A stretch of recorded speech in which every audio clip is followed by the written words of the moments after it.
नमस्कार, मेरा नाम है नकुल कुमार और आप देख रहे हैं न्यूज़ 18। हमारे साथ डॉक्टर हिना चंद्रा हैं और मैडम जो हैं अभी अभी बागेश्वर धाम सरकार धीरेंद्र शास्त्री जी के दिव्य दरबार का हिस्सा रही हैं। तो आइए उनसे बातचीत करते हैं और जानने की कोशिश करते हैं कि जो चीज़ आप टीवी पे देख रहे हैं, मोबाइल पे देख रहे हैं, मैडम ने उन्हें प्रत्यक्ष देखा है, क्या कुछ अनुभव रहा है। धीरेंद्र शास्त्री जी को हम लोग टीवी पे देखते हैं, दिव्य दरबार लगाते हैं, रैंडम किसी को बुलाते हैं। आप उस दिव्य दरबार का हिस्सा रही, हालांकि ये होटल में हुआ, तो क्या कुछ आपने अनुभव किया, ये बताइए। बहुत ही सुखद अनुभव था। मैं गई थी वहाँ पे। टीवी पर क्या देखते हैं, टीवी पर तो सब लोग देख ही रहे हैं, लेकिन वहाँ पर जितनी भारी संख्या थी, जितना बड़ा जनसैलाब था, मुझे लगता है कि भारत के इतिहास में इतना बड़ा जनसैलाब किसी ने अभी तक नहीं देखा है। 10.5 लाख से ऊपर की संख्या में लोग वहाँ पर मौजूद थे और सब लोगों ने साक्षात उन्हें देखा, उन्हें सुनने का अवसर मिला। और ये सब कुछ एक आस्था का प्रतीक है। मैं संकट मोचन की पूजा करती हूँ और बहुत ज़्यादा जुड़ी हुई हूँ। ये मेरा पर्सनल, मेरी आस्था है, ये मेरा व्यक्तिगत है। तो ऐसे में मेरे दिल में इच्छा थी कि मैं जाऊं। पता चला जब हमारे बिहार की धरती पर आ रहे हैं, पटना आ रहे हैं, तो पटना आज के डेट में पटना कोई डिस्टेंस नहीं है। हाँ, तो मेरा मन हुआ कि मैं जाऊं, तो मैं इवनिंग में गई और ईश्वर की कृपा कहिए, जो भी कहिए, मैंने तो पर्सनली मैं उनसे मिल ली और उनका आशीर्वाद भी मिला। उन्होंने मुझे भभूत भी दिया, उन्होंने मुझे धाम भी बुलाया। तो जाहिर सी बात है, ये तो अच्छा तो किसी को भी लगेगा ही। मुझे भी बहुत अच्छा लगा और बहुत खुशी हुई कि जो मन में जो इच्छा थी बालाजी ने पूर्ण किया, मैं वहाँ तक पहुँची। बाकी जो कुछ भी है, कर्म के ऊपर कुछ नहीं होता है। एक व्यक्तिगत ये आस्था है, ये आस्था का विषय है, ये विश्वास का विषय है और वो हमेशा रहेगा। धर्म के प्रति आस्था है, ईश्वर के प्रति आस्था है, वो हमेशा रहेगी।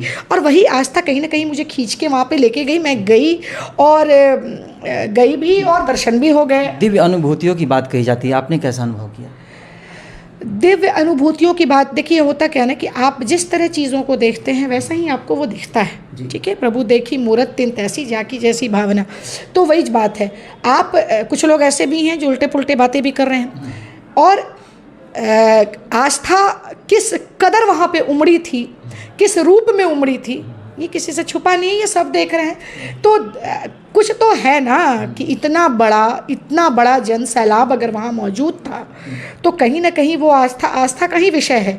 और जहाँ आस्था है वहाँ कुछ ना कुछ ईश्वरीय शक्ति तो है, दिव्य शक्तियाँ हैं और कहीं ना कहीं वो अलौकिक सत्ता है जो चला रहा है संसार को।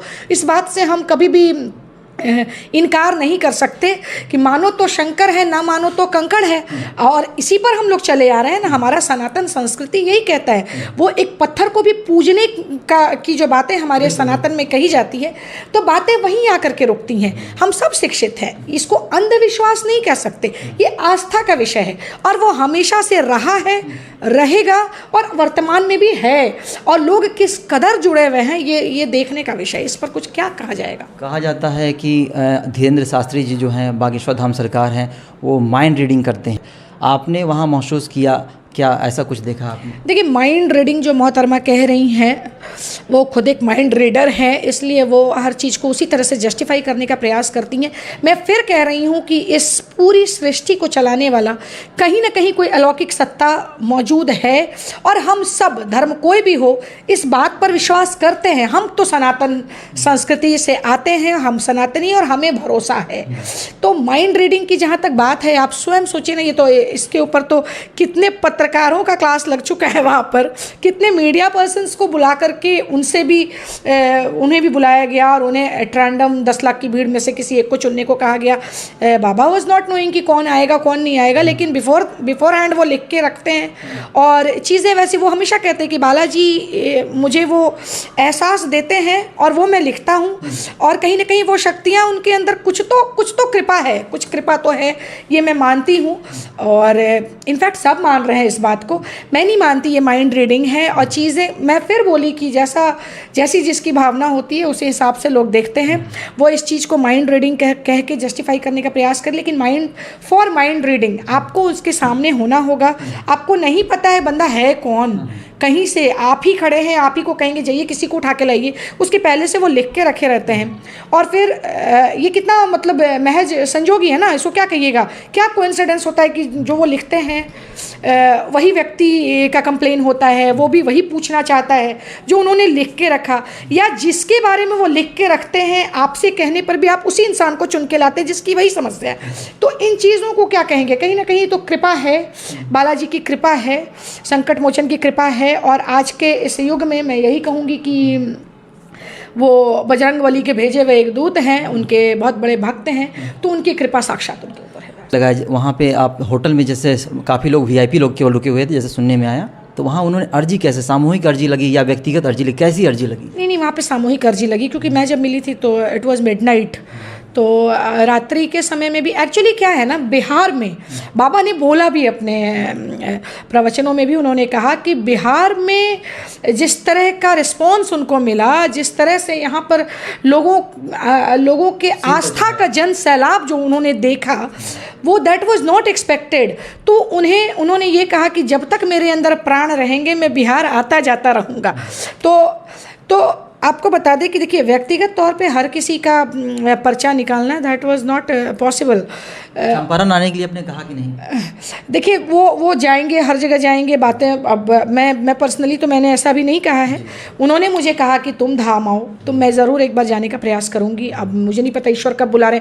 देखिए, होटल में जब हम लोग मिले, जिस दिन मैं मिली उस दिन होटल में वो मिले कुछ लोगों से, फिर उसके बाद उन्होंने देखा कि लोगों की आस्था ऐसी है कि होटल के बाहर सड़कों पर लोग खड़े हैं उनसे मिलने के लिए।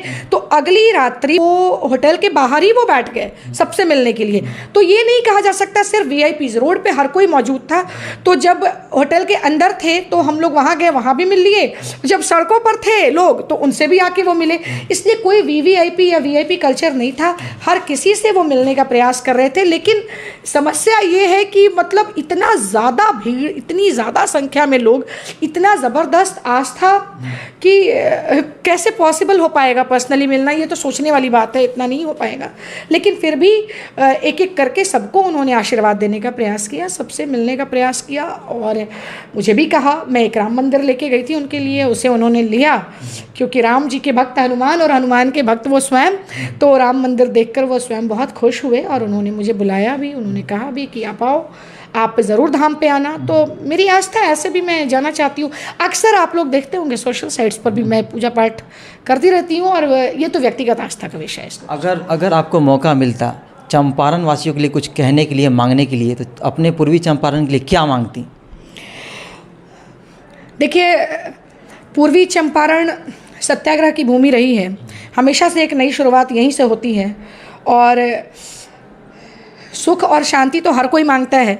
चंपारण का भी विकास हो रहा है और भी ये आगे की ओर बढ़े। बाबा से मांगने का अवसर मिलता तो मैं ज़रूर मांगती, और चीज़ें जो अभी तक नहीं सुधर पाई वो बिल्कुल सुधरे, ये तो हर कोई चाहेगा। जहाँ भी प्रॉब्लम्स है उसका निदान होना चाहिए।